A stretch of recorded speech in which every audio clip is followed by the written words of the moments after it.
కళ్యాణి గారు, కూటమి ప్రభుత్వంలో మహిళలకు రక్షణ ఉందా? మహిళలకు రక్షణ అంటే ఏ అసాంఘిక శక్తుల నుంచో కాదు, ఏ రేపిస్టుల నుంచో కాదు, ఎమ్మెల్యేల నుంచి, కూటమి ఎమ్మెల్యేల నుంచి మహిళలకు రక్షణ ఉందా? నమస్తే అండి. నమస్తే.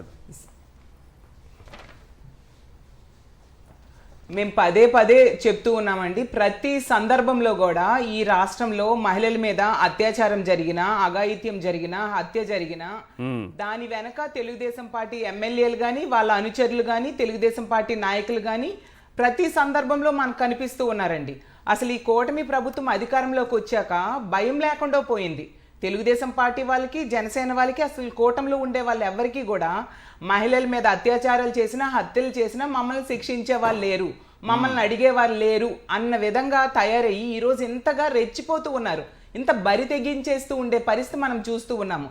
అసలు ఎంత దారుణం అండి. అతను రైల్వే కూడూరు జనసేన ఎమ్మెల్యే, ప్రభుత్వ విప్ కూడా. విప్ అంటే ఎంత బాధ్యతాయుతంగా ఉండాలి. అలాంటి వ్యక్తి ఇంత దారుణానికి ఒడగడితే ఆమె మీడియా మీదకి వచ్చి ఆ వీడియో రిలీజ్ చేసింది. అంటే ఎందుకు ఆ ధైర్యం? మాట్లాడితే పవన్ కళ్యాణ్ గారు చెప్తారు, నేను తాట తీస్తాను, మహిళల మీద ఎవరైనా చెయ్యి వేస్తే వాళ్ళ తాట తీస్తానని చెప్తూ ఉంటారు. మరి వాళ్ళ ఎమ్మెల్యే ఇంత దారుణంగా వ్యవహరిస్తే మరి తాట తీరా నేను అడుగుతూ ఉన్నాను. ఆమెకేమో ఒకవైపు ట్రాప్ చేయడము, తర్వాత లోబర్చుకోవడము, 5 సార్లు అబార్షన్ చేయడము, ఆమెని లోబర్చుకోవడానికి గట్టిగా కొట్టాడంట. ఆవిడ వీడియో చెప్తూ ఉంటే అసలు నిజంగా ఆ వింటూ ఉన్న వాళ్ళ గుండె తరుక్కుపోతుందండి. నిజంగా చాలా దారుణం. ఈ రాష్ట్రంలో మహిళల పరిస్థితి ఎంత దారుణంగా ఉందా? దీనికి కారణం ఒకటే నాకు అర్థమవుతుంది, ఏంటంటే వీళ్ళు ఇలాంటి తప్పుడు పని చేసే వాళ్ళకి శిక్షించట్లేదు. మాట్లాడితే డైలాగ్స్ మాత్రం చెప్తారు. చంద్రబాబు నాయుడు గారేమో మహిళల మీద ఎవరైనా చేయేస్తే అదే చివరి రోజు అంటారు. చంద్రబాబు నాయుడు గారికి ఒకటే అడుగుతున్నాను, మీ కూటమిలో ఉన్న ఎమ్మెల్యే ఎంత దారుణంగా వ్యవహరిస్తున్నాడు, వీడియో వాళ్ళు కూడా వచ్చాయి కదా, మరి వాళ్ళకి ఎప్పుడు తాట తీస్తారని అడుగుతున్నాను. మరి హోంమంత్రి గారండి, మా పార్టీ కార్యకర్తలు ఏదో జగనన్న బర్త్డే కేకులు కట్ చేస్తే వాళ్ళ మీద కేసులు పెట్టారు, మేకలు కోస్తే వాళ్ళ మీద కేసులు పెట్టడమే కాకుండా నడి రోడ్డు మీద నడిపించారు. మరి హోంమంత్రి గారు, మీ కూటమిలో ఎమ్మెల్యే ఇంత దారుణంగా, ఇంత అసహ్యంగా ప్రవర్తించాడు, ఒక అమ్మాయి జీవితాన్ని నాశనం చేశాడు, ఇలా అత్యాచారం చేయడమే కాకుండా 5 టైమ్స్ అబార్షన్ చేయించడం, ఆమెకు పెళ్లి చేసుకుంటానని మోసం చేసి అలాగే ఆమెని ట్రాప్ చేశాడు.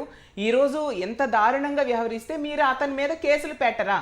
అతన్ని మీ కూటమి నుంచి సస్పెండ్ చేయరా? పవన్ కళ్యాణ్ గారు ముందు సస్పెండ్ చేయాలి అతనికి. అవి ఏమీ చేయకుండా, ఎదుటి పార్టీ వాళ్ళు ఏం చేయకుండా అక్రమ కేసులు పెట్టడానికే హోంమంత్రి గారు కానీ, ముఖ్యమంత్రి గారు కానీ, పవన్ కళ్యాణ్ గారు కానీ ఈరోజు ఉండే పరిస్థితి కనిపిస్తూ ఉంది. ఆవిడ అంత బహిరంగంగా చెప్పింది అంటే ఆమెకి న్యాయం చేయాల్సిన బాధ్యత ఈ ప్రభుత్వానికి ఉందా లేదా అని నేను అడుగుతూ ఉన్నాను. ఆల్రెడీ వాళ్ళు ఒక ప్రెస్ నోట్ రిలీజ్ చేశారు మేడం, చూసే ఉంటారు మీరు. రాజ్యాంగము 22వ తారీఖున ఒక ప్రెస్ నోట్ రిలీజ్ చేశారు. ఈ రాష్ట్ర చరిత్రలో ఏ రాజకీయ పార్టీ కూడా అంత దారుణమైన ప్రెస్ నోట్ రిలీజ్ చేయలేదండి. మీకు అక్రమ సంబంధాలున్నా, మానసిక బలహీనతలున్నా అవి బయటికి రాకుండా చూసుకోండి అనేసి వాళ్ళు ప్రెస్ నోట్ రిలీజ్ చేశారనమాట.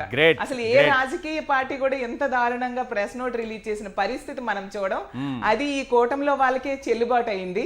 అంటే మీరు ఏ తప్పులైనా చేసుకోండి అనేది వీళ్ళు లైసెన్స్ ఇచ్చేశారు. దానికి మొన్న ఆ సంధ్యారాణి గారి పిఏ చేసిన పని మనం అందరం చూసాము. అసలు ఎవరైనా ఏమైనా అనుకున్నాము, ఎంత తప్పు బహిరంగంగా దొరికేశాడు ఆ పిఏ. ఆ మహిళను లోబర్చుకోవడమే కాకుండా తెలుగుదేశం పార్టీ మంత్రులు, కొడుకులు, అలాగే తెలుగుదేశం పార్టీ నాయకుల దగ్గరికి లొంగిపోవాలని చెప్పి బెదిరించాడని ఆ ప్రూఫ్లు చూపిస్తే న్యాయం జరుగుతుందేమని రాష్ట్ర ప్రజలు ఆశిస్తే, నెల రోజుల తర్వాత తెలిసింది ఏంటంటే తిరిగి ఆమె మీద కేసులు పెట్టి ఆమెను అక్రమంగా అరెస్ట్ చేసేశారు. అంటే బాధితురాలను అరెస్ట్ చేశారు.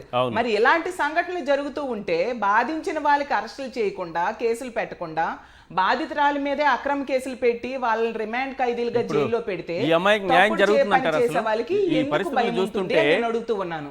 ఈ అమ్మాయికి న్యాయం జరుగుతుందా? మేమైతే ప్రభుత్వాన్ని డిమాండ్ చేస్తున్నాం న్యాయం చెయ్యాలి అనేసి. ఈ ప్రభుత్వంలో మహిళల మీద ఇలాంటి అఘాయిత్యాలు జరిగినప్పుడు ఎటువంటి న్యాయము మహిళలకు జరగట్లేదు కాబట్టి ఎంత దారుణంగా వీళ్ళు వ్యవహరిస్తూ ఉన్నారు. చూడండి, ప్రతి సందర్భంలో కూడా ఇలాంటి పనులు చేసేవాళ్ళు తెలుగుదేశం పార్టీ వాళ్ళు, జనసేన వాళ్ళే కనిపిస్తూ ఉన్నారు.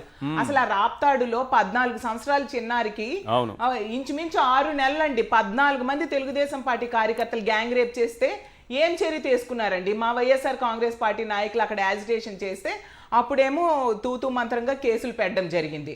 అలాగే జనసేన ఇన్ఛార్జ్ కిరణ్ రాయల్ వలన ఆ లక్ష్మి అనే ఆవిడ వేధింపులకు గురయ్యి ఆవిడ బహిరంగంగా చెప్పినా అతని మీద కేసు ఎక్కడ పెట్టారు? పెట్టలేని పరిస్థితి. అలాగే ఆదిమూలం వలన ఈ ఇబ్బందులు పడి లైంగికంగా ఇబ్బందులు పడిన ఆవిడ తెలుగుదేశం పార్టీ కార్యకర్తే. ఈ రాష్ట్రంలో ఆమెకి రక్షణ ఉండదు అని పక్క రాష్ట్రంకి వెళ్ళి హైదరాబాద్ లో ప్రెస్ మీట్ పెట్టిందండి. మరి ఆ ఆదిమూలం అనే వ్యక్తికి ఏం కేసు పెట్టారు? అరెస్ట్ చేశారా? శిక్షించారా? అలాగే తీసుకుంటే ఈ కొలికిపూడి శ్రీనివాస్ అనే వ్యక్తి ఎమ్మెల్యే వేధింపుల వలన ఒక మహిళ విఆర్ఓ ఏ విధంగా ఆత్మహత్య యత్నం చేసిందో మనం అందరము చూసాము. మరి అతని మీద ఏమైనా కేసు పెట్టారా వీళ్ళు? అలాగే ఆ జనసేన ఎమ్మెల్యే తాలూకా అనుచరులు పంచాయతీరాజ్ డిపార్ట్మెంట్ లోనే ఫీల్డ్ అసిస్టెంట్ గా వర్క్ చేసుకున్న ఆమెకి ఏ విధంగా ఇబ్బందులు పెట్టారు, ఆవిడ ఆత్మహత్య యత్నంకి పూనుకోవడం మనందరం చూసాము. అతని మీద కూడా ఎటువంటి కేసులు లేవు. ఏమి కేసులు పెట్టకపోతే తప్పులు చేసే వాళ్ళ మీద మరి వీళ్ళకి భయం ఎలా ఉంటుంది? అందుకు ఈ రోజు ఈ పరిస్థితి వచ్చింది. ఏకంగా ఈ పరిస్థితి వస్తుందని వాళ్ళకి తెలిసేనేమోనండి. మీరు అన్నట్టుగా వాళ్ళు ప్రెస్ నోటు కూడా రిలీజ్ చేసేసి మీకు ఇలాంటి అక్రమ సంబంధాలైనా మానసిక బలహీనతలు ఏమైనా ఉంటే బయటికి రాకుండా చూసుకోండి అని చెప్పడం జరిగిందని నాకైతే అనిపిస్తూ ఉంది. ఎప్పటికైనా కళ్ళు తెచ్చుకోండి. స్పీకర్ గారేమో రాజ్యాంగం గురించి ఏవో చెప్తూ ఉన్నారు కదా ఈ మధ్య ప్రతి దగ్గర స్టేట్మెంట్స్.